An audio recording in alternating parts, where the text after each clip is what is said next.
Hi, welcome. Welcome to like a new kind of video series I'm going to be trying to keep up with. I don't know if I'm going to be doing it on a regular basis, but it's kind of just going to be me vlogging about video game topics. I have a lot of opinions in my mind about video games, so I kind of thought I've got a YouTube channel, I might as well tell you guys some of them. And it's not just for me to tell you guys what I think, but it's also for you guys to tell me what you think about what I'm talking about. You guys might completely disagree with what I'm saying, you guys might completely agree, or you might have a different spin on what I'm talking about. So I think this might be cool. If you guys like it, let me know. If you don't and you hate it, then go fuck yourself. Now, but today's topic is when are games and consoles worth the money you pay for them? So what I like to do when I buy a game is kind of compare it to going to see a movie, for example. So, and keep in mind that I do live in Australia, so the prices of movie tickets and games are completely different. But if I go see a movie, I go about once every few months. A ticket, $20, $15 to $20 worth, depending whether it's in 3D or not. Popcorn and drinks, another $15. So you end up spending about $45 on a movie ticket for about 2 to 3 hours of entertainment. So I like to compare all my game purchases to that. A prime example of when a game's 100% worth the money is Skyrim, and the Game of the Year edition especially. Over 250 hours worth of entertainment for about $60. American, probably a little bit more, brand new this is, and probably a little bit more Australian and stuff like that. That's a prime example of when a game's 100% worth it. Other games like Call of Duty Black Ops 2, kind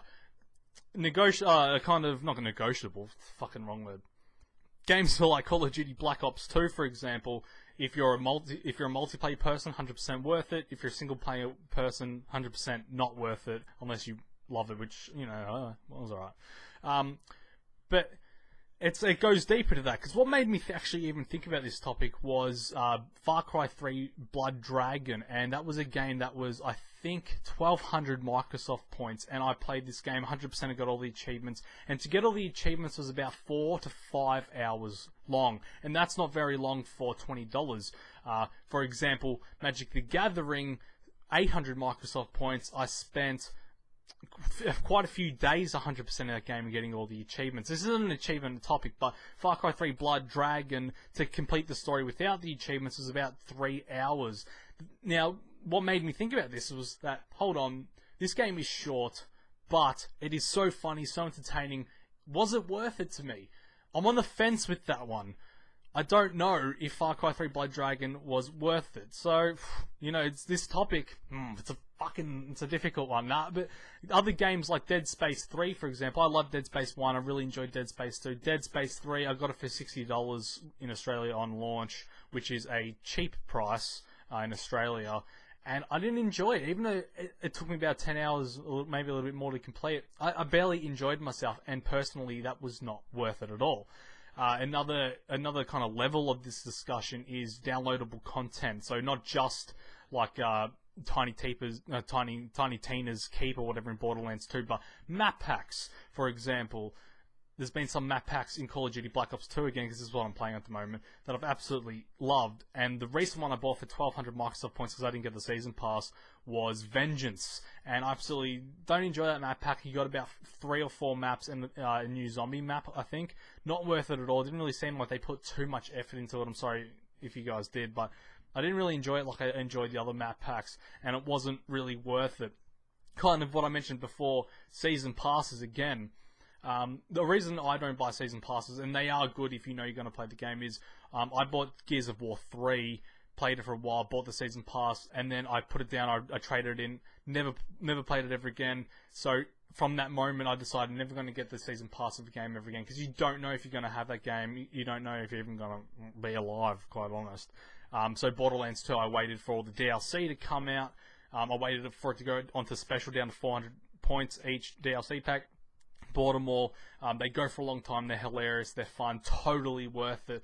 But a map pack like Vengeance, and I know it's a different, you know, Vengeance, Black Ops 2 is way more multiplayer, and Borderlands is more co-op, but not worth it at all. The only reason I did get it is so that I could play in a public match and get more games. If you don't have the map pack, you get excluded from a lot of games, and so, I mean, you're kind of forced into buying map packs and stuff like that. Now, there's another type of DLC that I'm not really sure if I understand. It's like weapon packs and like clothing No, I kind of do understand that because, like in Black Ops 2, for example, I'd never pay any more Microsoft points other than the DLC for like weapons and stuff like that. But a game like Dark Souls 1, which I absolutely adore, I kind of think I would maybe spend a few Microsoft points to get an awesome weapon or like an awesome item in the game. So I guess I do understand that, but there's so many like Dance Central and shit like that. You check the downloadable content, and there's so much of that stuff there. I don't get any of that. Is it worth it? Is it worth spending 100 Microsoft points on one song? I don't know. It's not my kind of thing. But I guess the last kind of thing I want to talk about, and this is a real touchy one because a few of you will get mad at me because I know there's PlayStation 3 fans out there. When do consoles pay themselves off? My PlayStation 3, for example, which is looking at me right now, I've played all the exclusives, and sure, it has been worth it, but it's collected a lot of dust. In my opinion, my PlayStation 3 is more of a glorified Blu-ray player. Let me quickly say that I much prefer the PlayStation 3 exclusives. I don't want to go on a whole rant here than the Xbox 360 ones, but overall, I never really felt like I got my worth out of my PlayStation 3 because I spent about $500 of it on it, and if I had not played those exclusives, I would have been totally okay with that. And another example, but don't get me wrong, I do love my PlayStation 3, but was it really worth it? Especially if you bought it the first day? Fuck no. Like in Australia, it was something crazy. It was like almost $1,000 for like a pre-order of the PlayStation 3 when it first came out. So that's, I'm so glad I was a kid when that shit came out because I would have not been too happy. But I bought a 3DS about a week and a half ago. I'm too scared to bring it onto the webcam because Nintendo and their copyright law. So I'll just be like, here's my 3DS in my hand right now. See, it's awesome. Gone.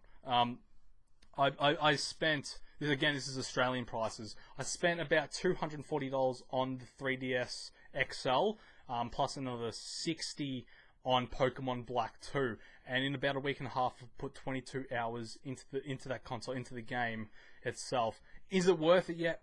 Not really, but I know I'm going to get my money out of it because gaming-wise, it's probably one of the best things I've bought in a long time. You know, I try to connect. Shit, like I can't believe waste of money. I've bought a lot of games just because they're on special right there. That game right there, that one, that little bastard. I buy them $15. Why not? Never play them, so it's like Jesus.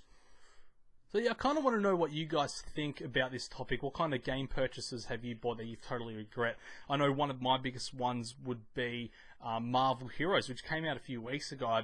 That was free to buy, but then I bought a custom pack for like $80. I put about 5 hours into it. Never want to play a game ever again. It was just boring and dull. That's just me though. That's probably my biggest gaming buying mistake other than Kinect. But that was ages ago, and that was really cheap. I got it for cheap for some reason. But let me know what your guys' thoughts are. If you guys like this vlog, let me know, because I've got some other good topics in mind. I've got it written down right here, actually. My preferred gaming platform, for example, so I'll probably look into the PlayStation 4, the Xbox One, and the PC, and kind of tell you what my opinion is on the new consoles, and I don't know why I just did that phase, and stuff like that. Digital and physical copies, these days I'm kind of leaning towards digital copies, but I have some issues with digital copies still. It's a whole thing. I know a lot of people prefer their physical copies. And then I've got another topic in mind about pre-order bonuses. Are they worth it? Because I've got some massive pre-order bonuses that I can't pan a camera to, like the Assassin's Creed 3 Special Edition massive box. I've got this massive box in my room now. It's like, what do I do with it? Shit like that I'm going to be talking about. If you have any topic ideas, let me know, and I'll do a video on them if I like it. Let me know what you guys think. Cheers, guys. Have a good one.